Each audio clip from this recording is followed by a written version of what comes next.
الرحیم Zia السیرہ on line course, اور اس میں مطالعہ ضیاء النبی ہمارے پیش نظر ہے۔ اور میرے ذمے جو یونان، روم اور مصر کے حالات جو حضور ضیاء الامت رحمۃ اللہ تعالی علیہ نے ضیاء النبی شریف کی پہلی جلد میں لکھے ہیں، ان کا بیان، ان کا خلاصہ میرے ذمے ہے۔ میں اس سے قبل کہ اپنے موضوع کا باقاعدہ آغاز کروں، میں مناسب سمجھتا ہوں کہ سیرت کے حوالے سے اور ضیاء النبی شریف کے تعارف کے حوالے سے اختصار کے ساتھ چند چیزیں گزارشات پیش کر دوں۔ تو چونکہ یہ ایک پورا سبجیکٹ ہے اور پورا موضوع ہے علوم اسلامیہ کا، اسلامی تعلیمات کا، یا الدراست الاسلامیہ کا ایک بہت بڑا خوبصورت موضوع ہے سیرت النبی صلی اللہ علیہ وسلم۔ تو سیرت کسے کہتے ہیں؟ لغت کی کتابوں میں، عربی لغت کی کتابوں میں اس کا معانی تفصیل کے ساتھ لکھے ہوئے ہیں۔ المعجم الوسیط، یہ عربی لغت کی ایک بہت مشہور کتاب ہے، اور اس میں لکھا ہوا ہے کہ السیرت، اس سے مراد ہے السنۃ والطریقۃ والحالۃ، یعنی سیرت سے مراد ہوتا ہے کسی کا طریقہ، کسی کا راستہ۔ جب ہم سیرت کا لفظ بولتے ہیں تو اس سے مراد کسی کا طریقہ اور کسی کا راستہ ہوتا ہے، اور حالت وہ حالت التی یکون علیہ الانسان، کہ جس حالت پر انسان ہوتا ہے اسے بھی سیرت کہتے ہیں۔ تو یہ دو معنی سیرت کے لغت کی کتاب میں المعجم الوسیط میں لکھے ہوئے ہیں۔ سیرت کا ایک معنی ہے کسی کا راستہ اور طریقہ، اور دوسرا اس کا معنی ہے حالت جس پر انسان ہوتا ہے۔ اور جب ہم کہتے ہیں السیرۃ النبویہ تو، یا کتب السیر، سیرت ان کی جمع سیر ہے، تو جب ہم یہ لفظ بولتے ہیں السیرۃ النبویہ تو یا کتب السیر ہے، تو یہ اس سیرت سے ماخوذ ہے جس کا معنی راستہ اور طریقہ ہے۔ اور پھر اس میں غزوات کا بیان بھی آ جاتا ہے، اور بہت سی چیزیں اس میں شامل ہو جاتی ہیں۔ اور جب انسان کہتا ہے کہ قرأت سیرت فلان، کہ میں نے فلاں شخص کی سیرت پڑھی ہے، تو اس کا مطلب ہوتا ہے کہ فلاں کی زندگی کی تاریخ پڑھی ہے۔ اسی طرح ایک کتاب تاج العروس، یہ بھی عربی لغت کی مشہور کتاب ہے، بڑی معتبر کتاب ہے، اس کا حوالہ دیا جاتا ہے۔ تو اس میں بھی السیرت کا معنی طریقہ لکھا ہوا ہے، اور ساتھ یہ بھی بیان کیا گیا کہ جیسے استعمال ہوتا ہے سیرتن حسنتن، کہ کسی کی اچھی سیرت، اور احسن السیر، بہترین سیرت، تمام سیرتوں سے بہتر سیرت ہے۔ اور اسی طرح ھذا فی سیر الاولین، کہ یہ چیز گزشتہ لوگوں کی سیرتوں میں، ان کی تاریخ میں موجود ہے۔ اور اسی طرح حیت، حالت کو بھی سیرت کہتے ہیں، جیسا کہ قرآن پاک میں بھی ہے کہ حضرت موسیٰ علیہ السلام سے کہا گیا کہ آپ اپنے عصا کو ڈال دیں۔ جب آپ نے وہ نیچے ڈالا زمین پر، تو وہ ایک اژدہا کی صورت اختیار کر گیا، تو رب تعالیٰ نے فرمایا سنعیدھا سیرتھا الاولیٰ، کہ ہم اس عصا کو اس کی پہلی حالت پر لوٹا دیں گے۔ تو یہ بھی سیرت کا ایک معنی ہے، لیکن یہ اس معنی میں نہیں ہے جو ہمارے پیش نظر ہے۔ اردو کی لغت کی اگر ہم بات کریں تو جہانگیری میں اس کا جو معنی بیان کیا گیا ہے سیرت کا ہے، وہ ہے شخصی کردار، طبیعت، مزاج، اثر، خاصیت، کسی کے حالات، یہ ساری کی ساری چیزیں۔ تو الغرض ان تمام لغات کے حوالہ جات سے جو چیز ہمارے سامنے آئی ہے کہ سیرت سے کیا مراد ہے، کہ کسی شخص کے حالات زندگی کو، اس کے طریقے کو بیان کرنا۔ تو سیرت النبی سے مراد حضور علیہ الصلوۃ والسلام کے طریقے کو، آپ کی زندگی کے حالات کو بیان کرنا ہے۔ اب پھر جب سیرت النبی ایک باقاعدہ سبجیکٹ کی حیثیت اختیار کرتا ہے اور ایک پورے مضمون کی حیثیت اختیار کرتا ہے، تو پھر سیرت نگاروں نے بڑی محنت سے اس پر کام کیا ہے۔ اور ہمارے پیش نظر اس وقت چونکہ ضیاء النبی ہے، تو ہم اس حوالے سے تھوڑی سی گفتگو کریں گے کہ ضیاء النبی کا ایک طریقہ کار کیا رہا ہے۔ تو اس کو ضیاء النبی کے بنیادی طور پر ہم 4 موضوعات بنا سکتے ہیں۔ پہلا موضوع وہ ہے جو ابھی ہمارے پیش نظر ہے، یعنی قبل از اسلام کے حالات، کہ حضور نبی کریم علیہ الصلوۃ والسلام کی تشریف آوری سے پہلے جو متمدن قومیں تھیں، سویلائز نیشن تھیں، مہذب اقوام تھیں، اور اس میں حضور ضیاء الامت جسٹس پیر محمد کرم شاہ الازہری رحمۃ اللہ تعالی علیہ نے اس بات کو لازم رکھا ہے، آپ نے کوشش کی ہے کہ ان قوموں کے بھی وہ حالات بیان کیے جائیں جو طلوع اسلام کے قریب ترین حالات ہیں۔ حضور نبی کریم علیہ الصلوۃ والسلام کی تشریف آوری سے پہلے قریب ترین جو حالات ہیں وہ ان سویلائزڈ نیشن اور مہذب قوموں کے وہ بیان کیے ہیں۔ تو یہ ایک سبجیکٹ ہے ضیاء النبی شریف کا۔ پھر یہ پہلی جلد ہے جو تقریباً 550 صفحات پر مشتمل ہے، تقریباً 523 پیجز ہیں پہلی جلد کے، جس میں اس دور کی متمدن اور سویلائزڈ نیشن کے حالات، سیاسی حالات، معاشرتی حالات، معاشی حالات، اخلاقی حالات اور مذہبی حالات بیان کیے گئے ہیں۔ اور یہ آپ نے بیان اس لیے کیے ہیں کہ حضور علیہ الصلوۃ والسلام کی آمد کی برکات کا صحیح اندازہ تب ہو سکتا ہے کہ جب حضور علیہ الصلوۃ والسلام سے پہلے کے حالات کی سنگینی ہمارے سامنے آ جائے، گمراہی کی کیفیت واضح ہو جائے کہ وہ لوگ جو مہذب کہلاتے تھے اور دنیا کے امام اور پیشوا تھے، ان کی حالت کیا تھی اور کس چیز کو انہوں نے معیار بنایا ہوا تھا، اور پھر جب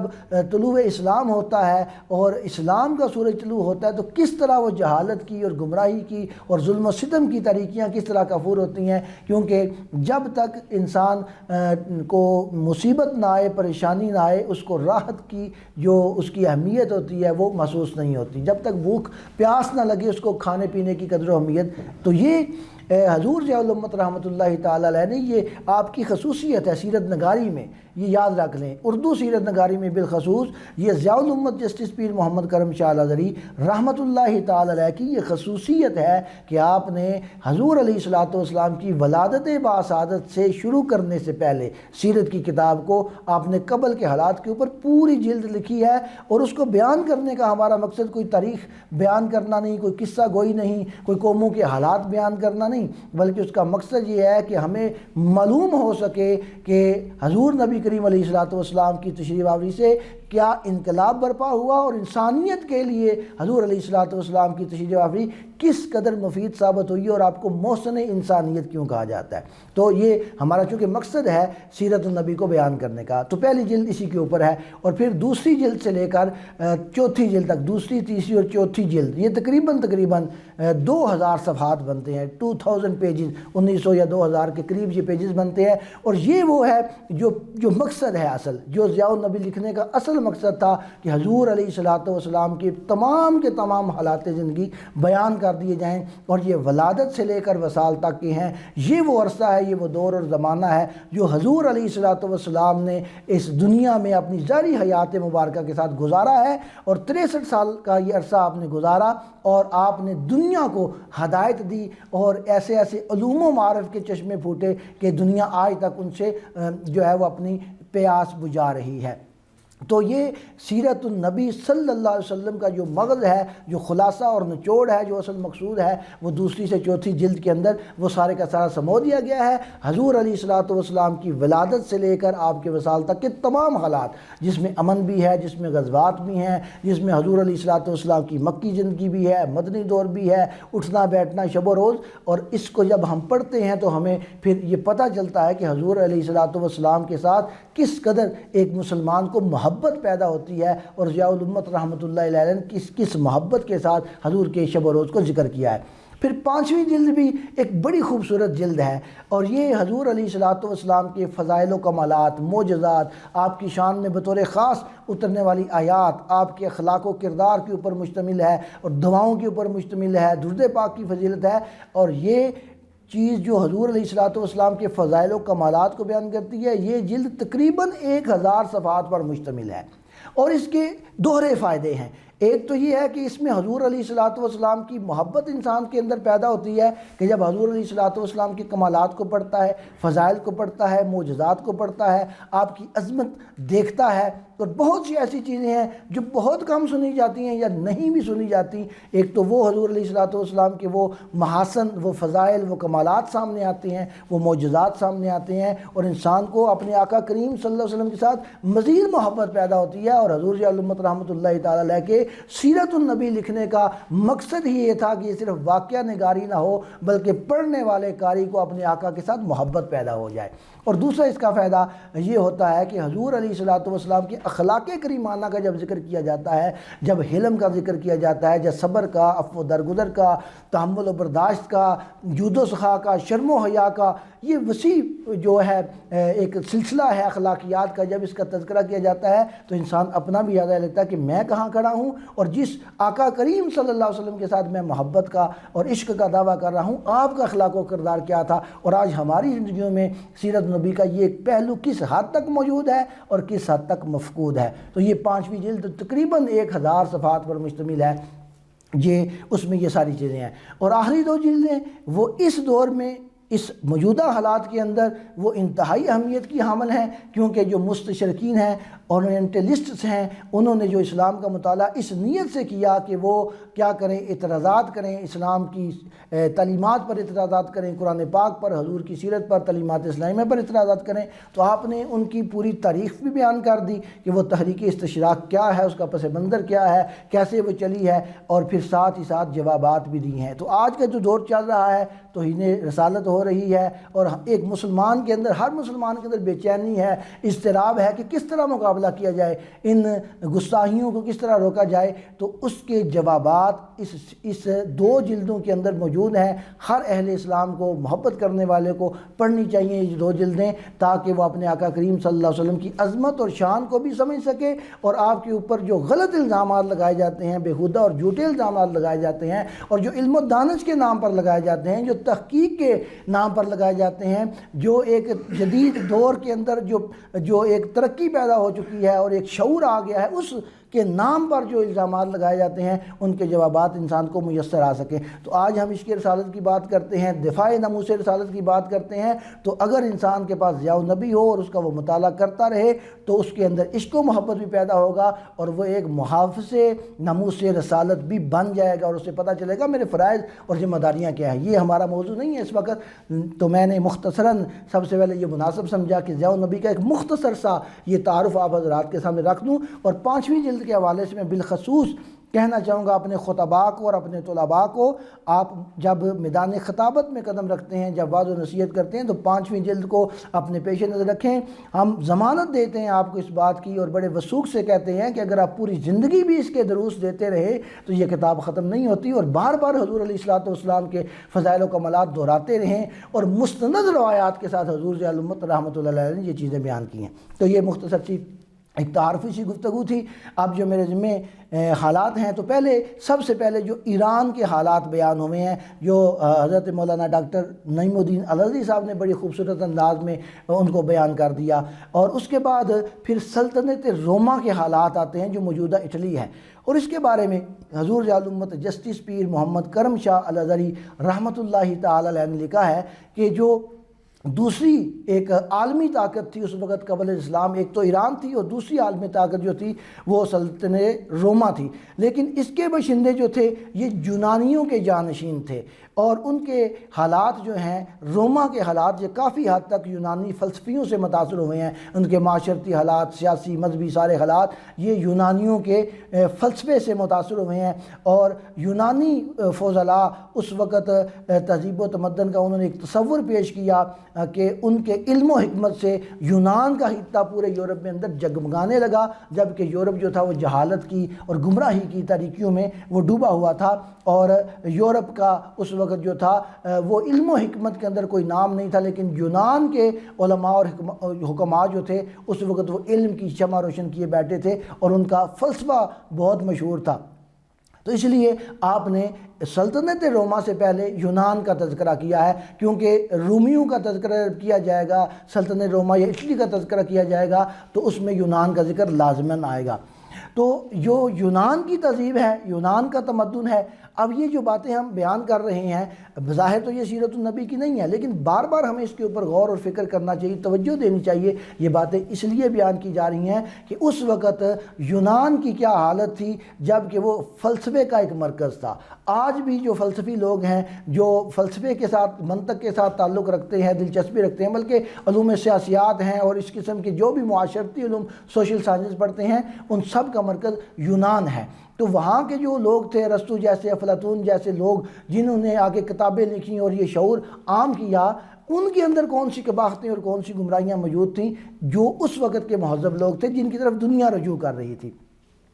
تو آپ لکھتے ہیں کہ یونان کی تہذیب میں اس کے محل وقوع اور اس کے رقبے کو بڑی اہمیت حاصل ہے کہ یہ بحر روم کے ساحل پر واقع ہے، اور یہ پہاڑی سلسلوں کا ایک مجموعہ ہے، اور 2 پہاڑوں کے درمیان جو وادیاں ہیں ان کے اندر جو رقبہ ہے وہ بہت کم رہ جاتا ہے، اور پھر پہاڑیوں کا سلسلہ چونکہ دشوار گزار ہوتا ہے، کٹھن ہوتا ہے، پہاڑوں کو عبور کرنا آسان نہیں ہوتا، اور ذرائع آمد و رفت جو تھے وہ بھی اس وقت محدود تھے، اس لیے ایک ریاست سے یا ایک شہر سے دوسرے شہر میں جانا بہت مشکل ہوتا تھا۔ تو کیا تھا کہ اس وقت کا جو یونان تھا وہ چھوٹی چھوٹی شہری ریاستوں پر مشتمل تھا۔ تو میں یہاں پر آپ کو ایک اور دلچسپ بات بتاتا ہوں کہ حضور جلال امت جسٹس پیر محمد کرم شاہ الازہری رحمۃ اللہ تعالی علیہ نے جب نصاب مرتب کیا تو آپ نے اس میں علم سیاسیات کو بھی شامل کیا، اور جب ہم پڑھتے ہیں علم سیاسیات میں تو آغاز جب کرتے ہیں علم سیاسیات کا تو وہ یہی سے ہوتا ہے، ارسطو اور افلاطون کی باتوں سے ہی اس کا آغاز ہوتا ہے، اور وہاں پر ہم سیاسیات میں پڑھتے ہیں کہ قدیم یونان جو تھا وہ چھوٹی چھوٹی شہری ریاستوں پر مشتمل تھا۔ تو اب ہم یہ پڑھتے ہیں تو اس کو علم سیاسیات کے نقطہ نظر سے پڑھتے ہیں کہ کچھ ریاست بڑی ہوتی ہیں، کچھ ریاستیں چھوٹی ہوتی ہیں، بڑی ہونی چاہیے، چھوٹی ہونی چاہیے، رقبہ کیسا ہونا چاہیے، تو یہ ہم پڑھتے ہیں علم سیاسیات کے نقطہ نظر سے۔ لیکن جب ہم نے ضیاء النبی کا مطالعہ کیا تو اس کو ایک تاریخی تناظر میں دیکھا تو ان چھوٹی چھوٹی ریاستوں کی وجہ بھی سمجھ آ گئی کہ وہ چھوٹی چھوٹی ریاستیں اس وجہ سے تھیں کہ وہ چونکہ پہاڑیوں کا سلسلہ تھا اور وادیاں تھیں درمیان میں، اور ذرائع آمد و رفت نہیں تھے، راستہ کٹھن تھا، اس لیے جو وادی تھی وہی ایک شہر تھا اور وہی ان کی ایک ریاست بن گئی۔ تو یہ ایک وجہ سمجھ میں آئی چھوٹی چھوٹی ریاستوں پر وہ کیوں مشتمل تھا۔ تو یہ اس وقت کہ یونان کی یہ حالت تھی، پہاڑوں کے درمیان جو وادیاں ہوتی تھیں ان میں وہ زراعت کر لیا کرتے تھے، اپنی فصلیں اگا لیا کرتے تھے۔ اس کے ساتھ ساتھ چونکہ وہ بحر روم کے جو ہے وہ ساحل پر واقع تھا تو ایک اور ان کا ذریعہ تھا، وہ تھا کہ یہ تجارت کرتے تھے، بحری تجارت کرتے تھے، اور کچھ لوگ قزاقی کرتے تھے، لوٹ مار کرتے تھے۔ تو یہ وہاں کا ایک حالات تھے وہاں کا رقبے کے اعتبار سے اور ماحول کے اعتبار سے کہ کیا وہاں پر ممکن تھا اور کیا وہاں پر ممکن نہیں تھا۔ گرمی بہت ہوا کرتی تھی لیکن ہوائیں چلنے کی وجہ سے وہ زیادہ اس کی شدت نہیں ہوتی تھی۔ پھر جب برسات ہوتی تھی تو ندی نالوں میں پانی یا تو ٹھہرتا ہی نہیں تھا یا اتنا ہوتا تھا کہ اس کا کوئی فائدہ نہیں ہوتا تھا، اور وہ جو چشموں کا پانی تھا وہ اسی سے اپنی ضروریات کو وہ پورا کیا کرتے تھے۔ تو یہ وہاں پر جو مختلف چونکہ ریاستیں تھیں تو پھر سکندر اعظم جو تھا اس نے مقدونیہ کی ریاست کو وہ عروج بخشا کہ یونان کی ساری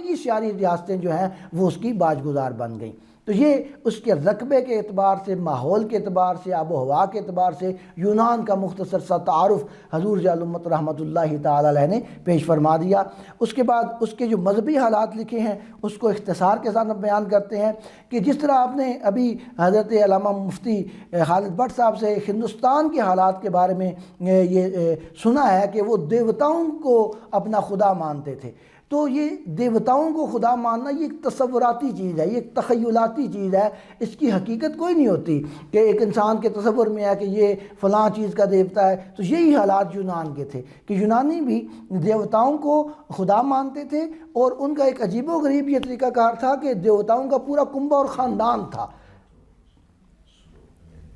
دیوتاؤں کا جو تھا وہ ایک خاندان تھا پورے کا پورا، وہ ان سے عقیدت رکھتے تھے۔ اور پھر مزے کی بات یہ ہے کہ مختلف شعبہ حیات کے مختلف دیوتا تھے، اور ان میں جو خاندانی ایک نظام جس کا انہوں نے اپنا ایک تصور بنایا ہوا تھا کہ وہ کیا تھا کہ زیوس اور اس کی بیوی ہیرا یہ دو دیوتا ہیں اور یہ سارے دیوتاؤں کے حاکم ہیں۔ اب اس میں اپولو دیوتا ہے ایک، اس کو یہ سب سے زیادہ اہمیت دیتے، اس کی رائے کو سب سے زیادہ قابل احترام سمجھتے، اور کوئی بھی شگون اس کی طرف سے لیے بغیر اپنے کسی کام کا وہ آغاز نہیں کرتے تھے۔ اب جن چیزوں کے دیوتا تھے ان میں سے چند ایک یہ ہیں کہ سمندر کا دیوتا، اصلاح سازی کا دیوتا، سورج کا، حکمت اور حتیٰ کہ محبت کے بھی مختلف دیوتا ہوا کرتے تھے۔ اب جو لوگ دیوتاؤں پر اور دیوتا پر ایمان رکھتے ہیں اور یقین رکھتے ہیں اور ایک اپنوں نے تصور اور تخیل بنایا ہوتا ہے، ظاہر ہے حقیقت اس میں ہوتی کوئی نہیں ہے، تو جو سنی سنائی باتیں ہیں وہ انہوں نے تصور بنایا ہوتا ہے کہ یہ سورج کا دیوتا ہے، یہ سمندر کا ہے، یہ جنگ کا ہے، یہ امن کا ہے، تو وہ ایک تخیلات، تو وہ ضعیف الاعتقاد لوگ ہوتے ہیں، کمزور عقیدہ ہوتا ہے ان پر۔ تو ان کی کمزور عقیدگی کا یہ عالم تھا کہ ایتھنز یہ جو یونان کی ایک ریاست ہے اس میں ایک بادشاہ نے، وہ ظالم بادشاہ تھا، تو لوگوں نے اس کے خلاف بغاوت کی اور اسے جلا وطن کر دیا، اپنی ریاست سے اسے نکال دیا۔ تو اس نے کیا کیا کہ جب وہ ملک سے باہر چلا گیا تو وہاں پر اس کو ایک عورت مل گئی، اس نے اپنے ساتھیوں کے ساتھ مل کر اسی عورت کو دیوتا کے طور پر پیش کر دیا کہ اب وہ اسی کے جہاں سے وہ جلا وطن کیا گیا تھا اسی ریاست میں وہ دوبارہ وہ عورت گئی ایک دیوی کے روپ میں، اور لوگوں نے یقین کر لیا۔ یعنی جو سورج کے دیوتا پر، سمندر کے دیوتا پر، اسلحہ سازی کے دیوتا پر یقین رکھنے والے ہیں، انہوں نے ایک انسان کو بھی دیوی کے روپ میں قبول کر لیا۔ تو یہ حالت ہے مذہبی اعتبار سے، اتنا ہی کمزوری ہے اور اتنی گمراہی ہے اور اتنا کمزور عقیدہ ہے کہ ایک انسان دیوی کے روپ میں جا رہا ہے تو ان کی باتوں کو انہوں نے قبول کر لیا، اور اس نے کہا کہ اس کو بادشاہ بناؤ، اور دوبارہ انہوں نے اسی ظالم بادشاہ کو اپنے لیے منتخب کر لیا۔ اس کے ساتھ ساتھ وہ نذرانے پیش کرتے تھے، چڑھاوے چڑھاتے تھے، دیوتاؤں کے مندر بنائے ہوئے تھے، تہوار منعقد ہوتے تھے، اور وہاں پر جا کر وہ اپنے ان کے نذرانے پیش کیا کرتے تھے۔ اور اتنی گمراہی تھی کہ ایک سپہ سالار نے اپنی بیٹی کی قربانی بھی ایک دیوتا کے لیے پیش کر لی اپنی فتح حاصل کرنے کے لیے۔ تو یہ گمراہی کا وہاں پر ایک یہ نقشہ آپ کو نظر آتا ہے۔ اور پھر مختلف مذہبی تہوار ہوا کرتے تھے جن میں کھیلوں کے علاوہ موسیقی، شاعری، حسن اور شراب نوشی کے بھی مقابلے ہوا کرتے تھے۔ تو یہ وہ مذہبی حالت ہے یونان کی جو ضیاء الامت رحمۃ اللہ تعالی علیہ نے یہ ضیاء النبی شریف کی پہلی جلد میں لکھی ہے۔ اب اس کے بعد ہم ان کی معاشرتی حالت کو دیکھتے ہیں کہ معاشرتی حالت ان کی کیسی تھی۔ تو معاشرتی حالت سے کیا مراد ہوتی ہے کہ رہن سہن ان کا کیسا تھا، رسم و رواج کیسے تھے، ان کے اندر امیر اور غریب کا کیا نظام تھا، تو معاشرے کی کیا صورتحال تھی۔ تو معاشرہ ان کا 3 گروہوں میں تقسیم تھا۔ ایک گروہ تھا وہ بادشاہ تھا، اس کے پاس سیاسی اختیارات تھے، اور سب سے بڑا مذہبی پیشوا بھی بادشاہ تھا۔ اب ہم چونکہ ضیاء النبی کا مطالعہ کر رہے ہیں ہدایت حاصل کرنے کے لیے اور اسلامی تعلیمات کو بہتر انداز میں سمجھنے کے لیے، تو یہ ہمیں معلوم ہوتا ہے، ہم ایران کے حالات پڑھتے ہیں یا ہندوستان کے پڑھتے ہیں یا یونان کے پڑھ رہے ہیں، تو ہمیں سابقہ قوموں میں جہاں پر بھی یہ مذہب کا ایک تصور ملتا ہے تو محسوس یہ ہوتا ہے، اکثر یہ محسوس ہوتا ہے کہ مذہب لوگوں کو گمراہ کرنے کا ایک ذریعہ بنایا گیا تھا، ان کی حقیقت کو ان سے، کیونکہ وحی الہی سے تو وہ لوگ محروم تھے۔ وحی الہی تو ان کے پاس مذہب کے حوالے سے موجود کوئی نہیں تھی کہ کوئی آسمانی مذہب تھا یا آسمانی ہدایت، وہ تو نہیں تھی۔ تو جو طاقتور طبقہ تھا اس نے مذہب کا لبادہ اوڑھ کر اپنی برتری جمانے کے لیے اس کو استعمال کیا ہوا تھا۔ تو یہ ان کی یہ حالت تھی۔ تو وہ بڑا جو بادشاہ تھا وہ مذہبی پیشوا بھی تھا، اور لیکن اس میں ایک بات یہ تھی کہ وہ بادشاہ بھی اور اس کی جو ملکہ تھی وہ عام لوگوں کی طرح کھیتوں میں کام کیا کرتے تھے۔ اور پھر دوسرا طبقہ امراء کا طبقہ تھا، اور انہوں نے یہ دعویٰ کیا تھا کہ ہم دیوتاؤں سے پیدا ہوئے ہیں، لہذا ہمارا مقام دوسروں سے بلند ہے۔ تو یہ 2 طبقے، ان کی حالت تو بہتر تھی، ایک بادشاہ کا طبقہ تھا، اس کا خاندان تھا، اور دوسرا جو تھا وہ امراء کا طبقہ تھا جن کا دعویٰ یہ تھا کہ وہ کیا ہے، دیوتاؤں سے پیدا ہوئے ہیں۔ اور تیسرا جو طبقہ تھا وہ عوام کا طبقہ تھا، ان کو نہ جنگ سے واسطہ تھا، نہ یہ لوٹ مار کرتے تھے، چھوٹی ریاستوں کا علاقہ محدود ہونے کی بنا پر، کیونکہ میں نے بتایا کہ وہ ریاستیں چھوٹی چھوٹی ہوتی تھی، جو 2 پہاڑوں کے درمیان وادی ہوتی تھی وہی جگہ ان کے پاس ہوتی تھی، لہذا یہ کیا کرتے تھے، ان میں ایک اور بڑی عجیب بات تھی کہ یہ آبادی کو کم رکھنے کی کوشش، جیسے آج ہمارے ہاں ایک شور برپا ہوا ہے کہ آبادی کو کم کیا، تو اس میں تو اسلام کی ایک پوری تعلیمات ہیں، وہ تو ہمارا موضوع نہیں ہے اس وقت، لیکن بہرحال ان کا بھی یہ تھا کہ چونکہ ان کے پاس رقبہ بہت کم تھا، ریاستیں بہت چھوٹی تھیں، تو آبادی کو کنٹرول کرنے کی وہ بھی کوشش کرتے تھے، لیکن ضبط تولید جسے ہم کہتے ہیں وہ اپناتے تھے، لیکن یہاں تک وہ گر چکے تھے کہ وہ اپنی خواہش کو پورا کرنے کے لیے اور دوسری طرف آبادی کو روکنے کے لیے وہ ہم جنس پرستی کو بھی رواج دے دیتے تھے، لیکن اس کے باوجود آبادی بڑھتی گئیں تو پھر وہ 9 آبادیاں قائم کرنے پر مجبور ہو گئے۔ تو یہ ان کے معاشرتی حالات ہیں۔ اس کے بعد ان کے معاشی حالات آ جاتے ہیں، تو معاشی حالات میں جو پہلے جیسے بتایا گیا کہ ان کے پاس جو ذریعہ تھا زیادہ تر وہ کھیتی باڑی کا تھا، وہ زراعت کرتے تھے، زراعت پیشہ تھے۔ اس میں اب صورتحال یہ تھی، جو ظلم تھا وہ یہ تھا کہ خوشحال کسان تو وہ کھیتی باڑی کرتے تھے، یعنی جو بھی آپ کام کریں گے اس کے لیے اخراجات تو ہوں گے، خرچہ کریں گے تو کوئی آپ کو پھر اس کا رزلٹ ملے گا، کہ اس سے معیشت آپ کی بہتر ہوگی۔ تو وہ جب کھیتی باڑی خوشحال کسان کرتے تھے تو وہ تو فصلوں کے اخراجات برداشت کر لیتے تھے، اور اس سے جو آمدن ہوتی تھی، فصل آتی تھی، آمدن حاصل ہو جاتی تھی، انہیں منافع ہو جاتا تھا۔ لیکن جو غریب کسان تھا، غریب کاشتکار تھا، وہ ان فصلوں کے اگانے کے اور زراعت کے اور کھیتی باڑی کے اخراجات برداشت کرنے کے قابل نہیں تھا، تو اسے پھر وہ قرض لینا پڑتا تھا، اور بھاری شرح سود پر وہ قرض لیا کرتا تھا، اور قرض کی مقررہ مدت تک وہ واپس نہیں کر سکتا تھا، تو پھر اپنی جائیداد سے اسے ہاتھ دھونا پڑتا تھا۔ اور کبھی ایسا بھی ہوتا تھا کہ وہ شخص اپنی آزادی کھو بیٹھتا تھا، یعنی قرض ہا کا غلام بننا پڑتا تھا اسے، اور پھر وہ ان کے باغوں میں کام کرتا تھا، جس نے جو مقروض ہے، جس نے قرض لیا ہوا ہے اور ادا نہیں کر سکا، وہ اس کے قرض کے باغوں میں کام کرتا ہے اور اس کی جو کام کی اجرت اسے نہیں ملتی بلکہ وہ اس کی قرض میں وہ ادا ہوتی چلی جاتی تھی۔ تو یہ ظلم تھا۔ اور غیر ملکی تجارت بھی تھی، اس سے دو گروہ پیدا ہو گئے تھے، ایک تاجروں کا، جہاز کے مالکوں کا تھا، اور دوسرا کلیوں اور ملاحوں کا گروہ تھا۔ تو یہ وہاں کے حالات تھے۔ یہ اس یونان کے حالات ہیں جہاں پر ارسطو جیسا دانشور اور مفکر اور افلاطون جیسے مفکر موجود ہیں۔ وہاں کے یہ حالات ہیں، اور جن کو متمدن سمجھا جاتا ہے، جن کو مہذب سمجھا جاتا ہے، وہاں پر یہ ظلم و ستم تھا۔ یہی بیان کرنا حضور علیہ رحمۃ اللہ علیہ کا مقصود ہے کہ قبل الاسلام کیا حالات تھے، اور حضور علیہ الصلوۃ والسلام نے آ کر پھر کون سا نظام دیا اور کس طرح آپ رحمت للعالمین ثابت ہوئے ہیں۔ تو یہ ان کے معاشی حالات ہیں۔ اب اس کے بعد سیاسی حالات، یہ ڈسکنیکٹ تو نہیں ہوا؟ اچھا، سیاسی حالات جی۔ تو سیاسی حالات کے حوالے سے جب ہم یونان کے سیاسی حالات کا مطالعہ کرتے ہیں تو سر آپ کا مائک میوٹ ہو گیا ہے۔ اچھا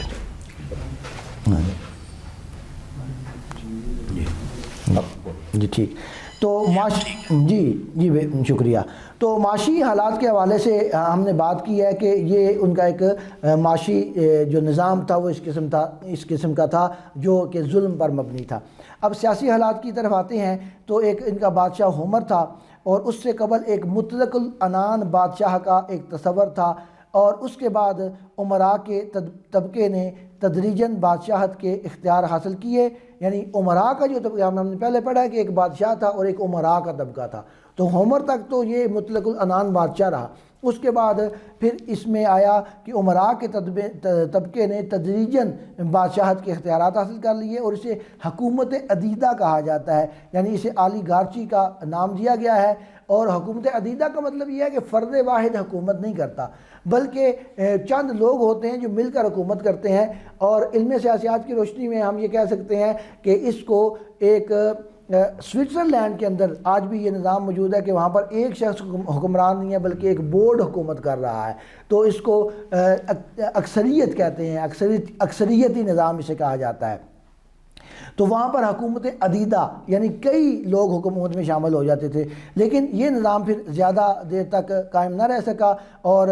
پھر وہ دوبارہ ایک بادشاہ والا نظام آ گیا۔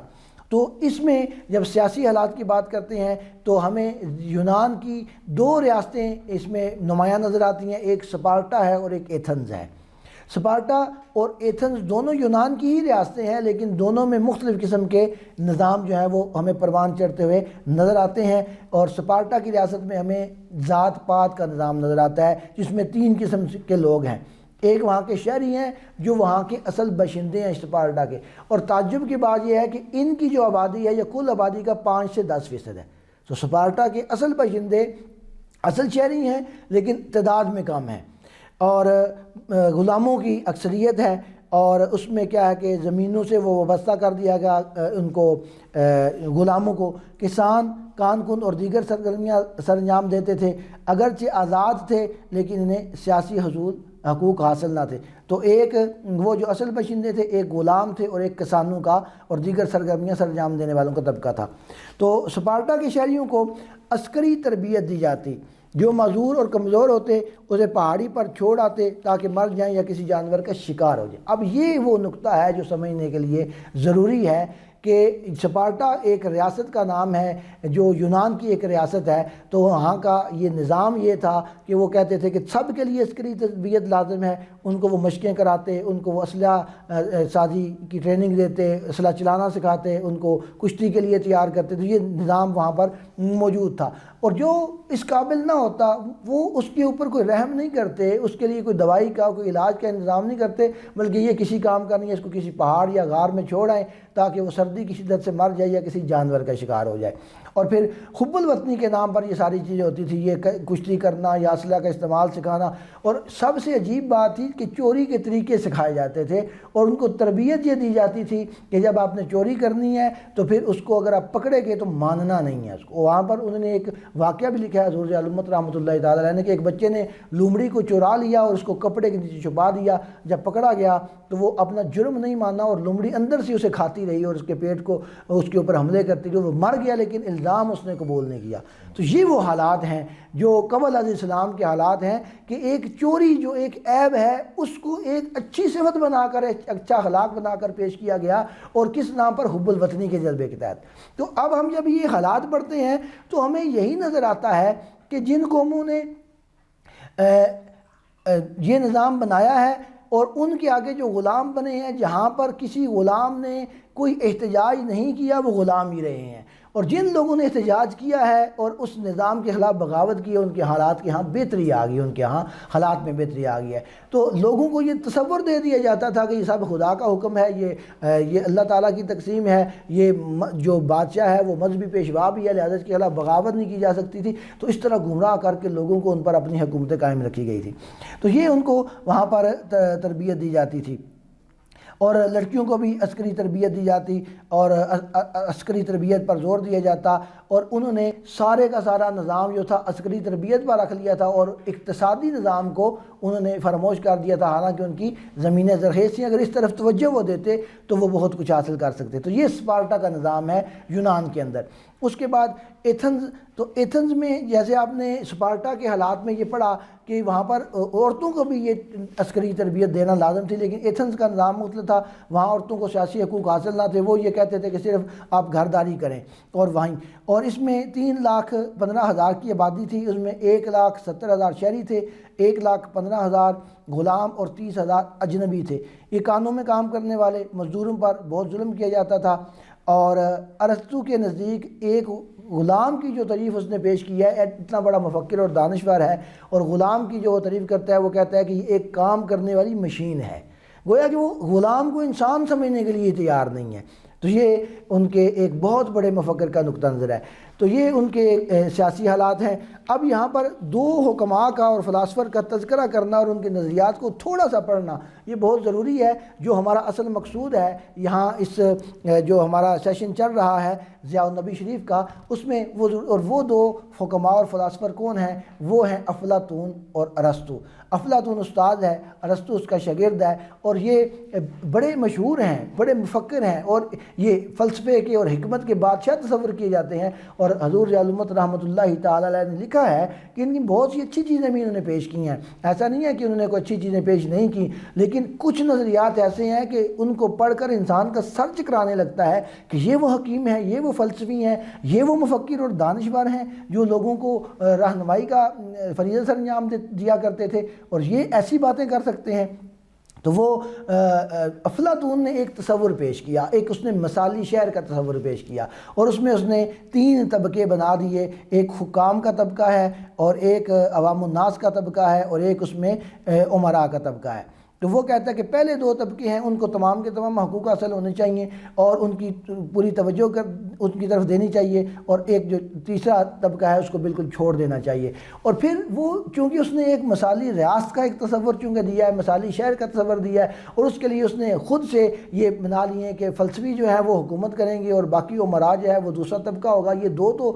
ساری امارات حاصل کریں گے اور اچھے لوگ ہوں گے، اور تیسرا طبقہ جو ہے وہ صرف ان کی خدمت کرے گا۔ تو اب وہ مثالی ریاست کو کس طرح آگے لے کر جانا چاہتا ہے اور مثالی شہر کو کس طرح بنانا چاہتا ہے؟ وہ کہتا ہے کہ ان کو خاندان کی پابندیوں سے آزاد کر دیا جائے، جتنے بہترین لوگ ہیں، اچھے دماغ ہیں، صحت مند لوگ ہیں، اور جن میں حکمت و دانش ہو سکتی ہے، جو علم کے میدان میں آگے ترقی کر سکتے ہیں، ان کو خاندانی نظام کے بندھن میں نہ بنا جائے، بلکہ ان کو مختلف مذہبی تہواروں پر ان کے لیے اختلاط کا ایک نظام بنا دیا جائے کہ وہ آپس میں اختلاط کر لیں، اور ان سے جو نسل پیدا ہوگی پھر وہ بہترین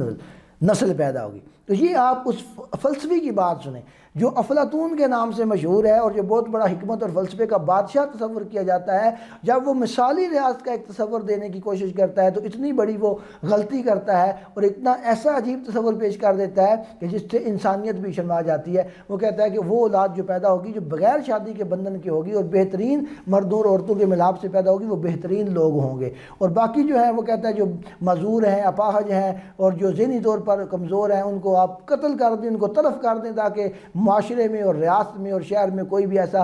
بندہ موجود نہ رہے جو اچھا نہیں ہے اور جو ذہنی اور جسمانی اعتبار سے طاقتور نہیں ہے۔ تو یہ اس نے ایک مثالی ریاست کا ایک تصور پیش کیا۔ اور اس کے بعد ارسطو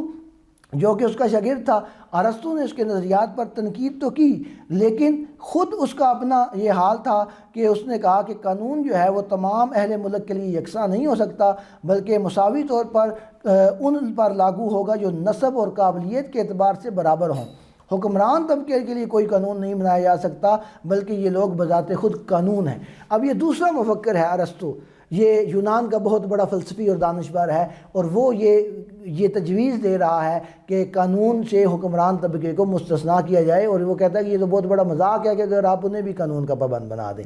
تو یہ وہ لوگ ہیں جو حکمت میں اور دانش میں اور فلسفے میں نہ صرف مشہور ہیں، بلکہ انہیں ان علوم کا بانی سمجھا جاتا ہے، اور ان کی کتابیں آج بھی ان کا حوالہ دیا جاتا ہے کہ فلاں نے سیاسہ لکھی ہے، الجمہوریہ لکھی ہے، اور ان سے علم سیاسیات میں بہت سے اصول اخذ کیے جاتے ہیں، اور ان کو ان چیزوں کا امام مانا جاتا ہے، اور اپنی جگہ پر ان کا حکمت اور فلسفہ اور دانشوری اپنی جگہ پر، لیکن ان کے اندر بھی یہ گمراہی موجود تھی، اور اس کی وجہ یہ ہے کہ جب بھی انسان اپنی عقل کے تابع ہو کر سوچتا ہے، اس ضیاء النبی کے مطالعے سے ہمیں جو چیز ہمارے سامنے آتی ہے وہ یہی سامنے آتی ہے کہ جب انسان اپنی عقل کے تابع ہو کر چلتا ہے، عقل کو ہی سب کچھ سمجھتا ہے اور اس کے مطابق اپنے قانون بناتا ہے، اور وہ آسمانی ہدایت سے اور ربانی ہدایت سے محروم ہوتا ہے، نبوی تعلیمات سے محروم ہوتا ہے، وحی الہی اس کے پاس نہیں ہوتی، اور اللہ رب العالمین کی طرف سے بھیجا گیا نور اس کے پاس نہیں ہوتا، تو عقل اس کی اسی طرح ٹامک ٹوئیاں مارتی رہتی ہے، اور وہ گمراہی کے اندھیروں میں وہ بھٹکتا رہتا ہے۔ یہ تعلیمات ملتی ہیں ہمیں ضیاء النبی سے، اور ان کو پیش کرنے کا مقصد، لکھنے کا مقصد کوئی ان پر محض تنقید نہیں ہے کہ ہم ان مفکرین پر تنقید کریں، بلکہ مقصد یہ ہے کہ اتنے بڑے مفکرین اور جو علم اور دانش کے امام سمجھے جاتے ہیں، انہوں نے جو نظام پیش کیے ہیں ان میں یہ خامیاں ہیں، ان میں یہ گمراہیاں ہیں، اور ان میں یہ ساری کی ساری غلط باتیں موجود ہیں، اور پھر ہم اس کا موازنہ اسلام کے ساتھ کریں، اور پھر ہمیں یہ پتہ چلے گا کہ ایک نبی کیوں تشریف لاتے ہیں، اور اللہ تعالیٰ ہدایت کا اللہ تعالیٰ نے جو نظام بنایا ہے وہ انسان کی عقل سے بہت بلند و بالا ہے۔ تو یہ یونان کے حالات اس نشست میں ہو سکے ہیں، اور ابھی ٹائم تو 15 منٹ رہ گئے ہیں۔ ابھی مزید کتنا مواد ہے؟ مواد بس آگے سلطنت روما بھی ہے اور مصر بھی ہے۔ اختصار سے اس میں یہ ہے، اب ان کا چونکہ ٹائم اتنا نہیں ہے، تو سلطنت روما جو ہے یہ عیسائیت کے زیر اثر آ گئی۔ اس میں پہلے تو وہی نظام یونان کا تھا، سارے کا سارا جو یونان والا تھا، کیونکہ یہ یونان سے ہی متاثر ہوئے، اور یونان والا نظام تھا کہ دیوتاؤں کی یہ پرستش کیا کرتے تھے، اور بادشاہ تھے اس نے خود کو دیوتا بنا کر پیش کیا اور اپنی پوجا کروانی شروع کر دی، اپنے آپ کو سجدے کروانے لگے۔ لیکن پھر جب حضرت عیسیٰ علیہ السلام کی تشریف آوری ہوئی، آپ نے توحید کا تصور پیش کیا، تو اس میں پھر یہ ہوا کہ جو یہودی تھے وہ بگڑ گئے، اور ان کو یہ گوارا نہ ہوا کہ حضرت عیسیٰ علیہ السلام کی شہرت ہو، آپ کی عزت ہو، اور انہوں نے حسد کی بنا پر بڑی مخالفت کی، اور پھر جب آپ کو آسمان پر اٹھا لیا گیا، اور چونکہ جب آپ تشریف لائے توحید کا پیغام دیا، وہیں سے مخالفت شروع ہو گئی، اور اس مخالفت بھی کی بنا پر بہت کم لوگ آپ پر ایمان لائے، تو آپ کو اٹھا لیا گیا۔ اس کے بعد آپ کے حواریوں نے بہت کوشش کی عیسائیت کی تبلیغ کرنے کے لیے، لیکن ان کی بہت مخالفت کی گئی، بہت ظلم و ستم کیا گیا، اور انہیں بڑی مشکلات کا سامنا کرنا پڑا، لیکن بالآخر ایک وقت آیا کہ وہ ایک اپنے اس کو سرکاری مذہب بنانے میں کامیاب ہو گئے۔ پھر یہ جنگ چلتی رہی، کبھی عیسائی غالب آ گئے، کبھی وہ بت پرست جو تھے، جو مشرکانہ عقائد والے تھے، وہ غالب آتے گئے۔ تو اس میں پھر جو مذہبی حالات ہیں، جو کہ پھر عیسائیت کا چونکہ ایک نظام تو چل چکا تھا، عیسائی عقیدے تو معروف ہو چکے تھے، تو پھر حضور جلال امت رحمۃ اللہ تعالیٰ علیہ نے ان کے عقائد کے حوالے سے وہ باتیں لکھی ہیں جو تقابل ادیان کے جو اسٹوڈنٹس ہیں ان کے لیے مفید ثابت ہو سکتی ہیں، کہ وہ یہ اس کو اگر پڑھنا چاہیں کہ عیسائیوں کے جو عقائد ہیں ان میں الوہیت کا عقیدہ کیا ہے، اور وہ 3 اقانیم کو وہ خدا مانتے ہیں، اور اس کے اندر پھر ان کی کیا تفصیلات ہیں۔ تو ہمارے لیے اتنا ہی کافی ہے کہ ہم یہ سمجھ لیں کہ عیسائیت کا جب عقیدہ روم میں آیا تو اس کے اندر بھی خرابیاں پیدا ہو گئی تھیں، اور نام تو وہ توحید کا تھا، لیکن اندر وہی ان کے اندر شرک در آیا تھا، اور وہ اسی طرح گمراہی کی طرف چال پڑا تھا یہ سلسلہ۔ تو یہ سلطنت روما کے جو ہے یہ مذہبی حالات ہیں، اور پھر اس کے بعد اگر ہم ان کے معاشرتی اور معاشی حالات کا جائزہ لیتے ہیں تو وہی اس میں بالکل کیفیت نظر آتی ہے کہ وہاں پر بھی یہ ایک جو طبقاتی کشمکش ہے وہ نظر آتی ہے۔ ہم معاشرتی حالات پڑھ لیں، ہم ان کے معاشی حالات پڑھ لیں، وہاں پر یہی ہے کہ جو امیر ہے وہ امیر سے امیر تر ہے، غریب ہے غریب سے غریب تر ہوتا ہے، اس کو تو امیر کو تو ساری سہولیات ہیں، حکمران طبقے کو ساری سہولیات حاصل ہیں، اور اعلیٰ اعلیٰ سے اعلیٰ چیزیں اس کے پاس موجود ہیں اور سارے کے سارے وسائل پر وہ قابض ہے اور غریبوں پر ٹیکس در ٹیکس لگائے جا رہے ہیں. تو یہ ان کے روما کے حالات ہیں، معاشی بھی اور معاشرتی بھی، اور اس کے ساتھ ساتھ پھر جو ان کے وہ اخلاقی حالات ہیں وہ بھی انتہائی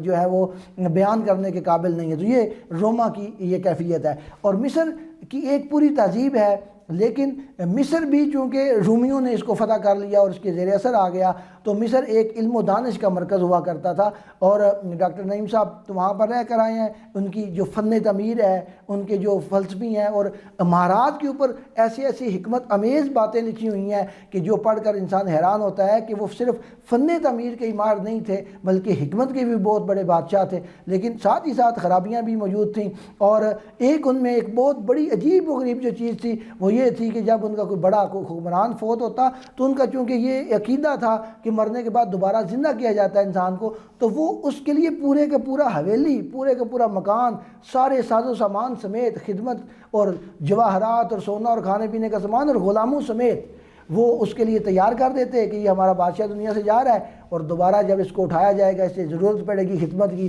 تو اس کے لیے ہر قسم کی سہولت بھی موجود ہو، اور پھر اسے بند کر دیا جاتا، اس کو آگے غار اور چٹانیں رکھ کر بند کر دیا جاتا. تو وہ بادشاہ تو مر گیا، وہ اٹھے گا یا نہیں اٹھے گا، لیکن جو غلام تھے ان پر کیا بیتتی ہوگی، ان کی کیا حالت ہوتی ہوگی. اور پھر جب آثار کریمہ کی کھدائی وہاں پر ہوئی تو وہاں پر وہ ساری چیزیں ملی ہیں، اور حضور عالم امت رحمۃ اللہ تعالیٰ علیہ نے لکھا ہے کہ میں خود وہاں پر گیا ہوں اور میں نے وہ چیزیں دیکھی ہیں آثار کریمہ میں، وہ سونے کے جواہرات اور وہ سارے کرسیاں اور وہ ساری چیزیں، اور آثار کریمہ والوں کو وہ جو لوگوں کی ہڈیاں اور ڈھانچے بھی وہاں ملے ہیں جو بغیر کسی جرم کے بلا وجہ وہاں پر اس بادشاہ کے ساتھ دفن کر دیے جاتے تھے. تو یہ اختصار کے ساتھ یہ مصر کے حالات ہمارے سامنے ہیں. تو ان ساری چیزوں کو بیان کرنے کا ایک ہی مقصد ہے کہ اسلام سے قبل حالات ہم پڑھیں